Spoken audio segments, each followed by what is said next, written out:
Recording in progress. Selamat pagi, Bapak dan Ibu dosen. Sebelum saya mempresentasikan hasil seminar proposal saya, mari kita berdatang. Salah satu itu yang berkati dan dampingi saya dalam mempresentasikan hasil seminar proposal ini supaya berjalan dengan baik dan lancar. Nah, yang pertama, saya akan memunculkan PPT saya terlebih dahulu. Nah, yang itu saya pengaruh media pembelajaran terhadap pemahaman Ekaristi bagi calon penerima komunitas pertama di gereja di sekolah khusus SD. Yang pertama, latar belakang. Nah, ini adalah latar belakang saya. Sakramen adalah tanda rahmat, keselamatan yang kelihatan dan yang menghadirkan rahmat tidak kelihatan. Tujuan dari sakramen membebaskan dari beban dosa dan mendekatkan umat kepada Allah. Sakramen meliputi ada 7 sakramen, yaitu sakramen baptis, ekaristi, penguatan, sakramen penguatan orang sakit, sakramen tobat, sakramen perkawinan, dan sakramen imamat. Dari 7 sakramen itu yang saya ambil ada 3, yaitu ada 2, yaitu sakramen baptis dan sakramen ekaristi. Nah, ini ada rumus masalah Bapak dan Ibu dosen. Masalah yang pertama adalah, apakah Anda memahami peristiwa manakah yang dikenakan dalam perayaan Ekaristi? Yang kedua, apakah media pembelajaran komuni pertama valid atau tidak valid seperti apa bagi calon komuni pertama di gereja psikologus BSD? Yang ketiga, apakah syarat sah dalam penerimaan komuni pertama di gereja Katolik? Yang pertama, syarat sahnya itu telah dibaptis, memiliki usia minimal 9 tahun atau 14 SD. Yang ketiga, telah mengikuti katekisis tentang iman Katolik. Nah, ini adalah tujuan penelitian saya, Bapak dan Ibu dosen. Yang pertama, mengetahui minat penggunaan alat peragai Ekaristi bagi media pembelajaran bagi calon pertama di gereja psikologus Kota Semarang dengan cara data diperoleh dengan kuesioner dan wawancara. Yang kedua, menilai sikap calon komuni pertama dengan alat peragai Ekaristi yang disajikan dengan cara data diperoleh kuesioner dan wawancara. Yang ketiga, pemahaman terhadap pengaruh penggunaan alat peragai Ekaristi dapat membantu meningkatkan pemahaman Ekaristi bagi calon komuni pertama.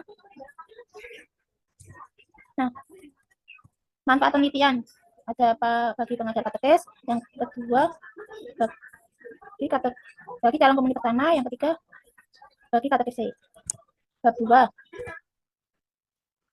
2 itu pengertian sakramen inisiasi. Saya ambil dari dokumen gereja dan pengertian Ekaristi.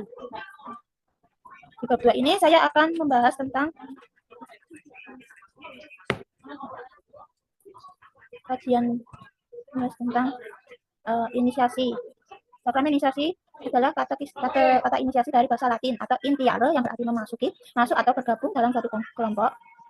Yang kedua, Ekaristi. Ekaristi berasal dari bahasa Yunani atau Eukarista, artinya puji syukur.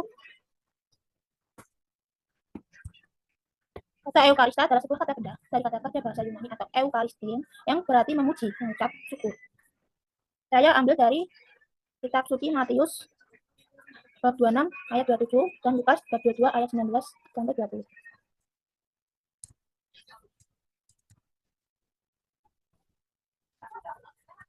Yang penelitiannya relevan. Saya mengambil dari pretest, dan angket. Lalu pikir, pengaruh adalah suatu daya atau kekuatan yang timbul dari sesuatu baik itu orang maupun benda serta segala sesuatu yang ada di alam yang memengaruhi apa yang ada di sekitarnya. Alasannya dari alur pikir ini untuk mengetahui rendahnya kemampuan bagi calon penerima komuni pertama awal pembelajaran dan pelajaran PAK pada materi sakramen Ekaristi ditunjukkan dengan evaluasi awal pembelajaran dan perilaku serta respon yang cenderung. Pertanyaan penelitian, bagaimana pengaruh penggunaan alat Ekaristi sebagai media pembelajaran untuk meningkatkan minat belajar bagi calon komuni pertama? Yang kedua, apakah penggunaan alat Ekaristi dapat membantu meningkatkan pemahaman Ekaristi bagi calon komuni pertama? Yang ketiga, apakah ada pengaruh pada penggunaan alat Ekaristi terhadap sikap calon komuni pertama? Yang keempat, apakah ada pengaruh terhadap perayaan Ekaristi pada penggunaan alat peragai Ekaristi sebagai media pembelajaran saat menyambut Ekaristi? Yang kelima, apakah Anda memahami peristiwa manakah yang dikenakan dalam perayaan Ekaristi? Nah, bab 3 ini saya ambil dari jenis penelitian Taylor. Saya mengambil jenis penelitian kuanti dan kuali. Tempatnya itu di gereja psikologus. Dan penelitian ini dilakukan pada bulan Oktober 2024 sampai bulan Februari 2025. Teknik pengumpulan data. Saya mengambil wawancara, observasi, dokumen, dan arsip. Untuk populasi dan sampel dari variabel X itu media pembelajaran, variabel Y pemahaman Ekaristi. Penelitian yang saya lakukan adalah menggunakan alat peraga berupa kertas bingo. Yang kedua, menggunakan gambar-gambar serta alat tiru. Saya menggunakan alat tiru Nekaristi untuk mengetahui siapa yang pintar dan yang tidak pintar yang mau saya ujikan. Populasi sampelnya menghitung keseluruhan siswa calon komuni pertama, seluruh populasi di gereja psikologis itu komuni pertama. Sampel bagian dari populasi mengambil sedikit dari pretest dan potes.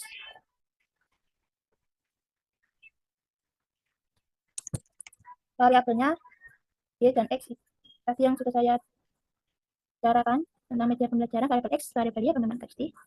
Variabel Y itu saya ambil dari Aswad tahun 2007 serta pengertian dari variabel penelitian Sugiono 2010.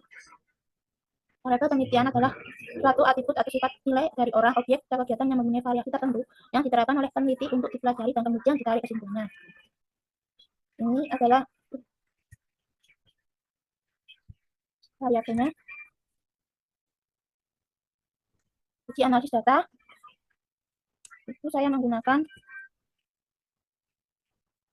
kata-kata, gambar, dokumen, wawancara kepada guru komuni pertama. Kesimpulannya adalah peneliti harus sampai pada kesimpulan dan melakukan verifikasi baik dari segi makna maupun kebenaran. Kesimpulan yang disepakati oleh tempat penelitian yang dilaksanakan. Kesimpulannya saya untuk menguji bagaimana seorang calon komuni pertama dengan cara melakukan pretest dan post-test. Yang pertama saya akan menggunakan alat peraga, dan sebelum menggunakan alat peraga itu bagaimana kemampuan siswa berpikir aktif atau tidaknya. Sekian presentasi saya. Terima kasih. Ini alat yang digunakan untuk rumus pada saat misa. Ada lilin, terus buat hosti, sama juga ini ya, ini shibori, ini patena, ini purifikator, pala,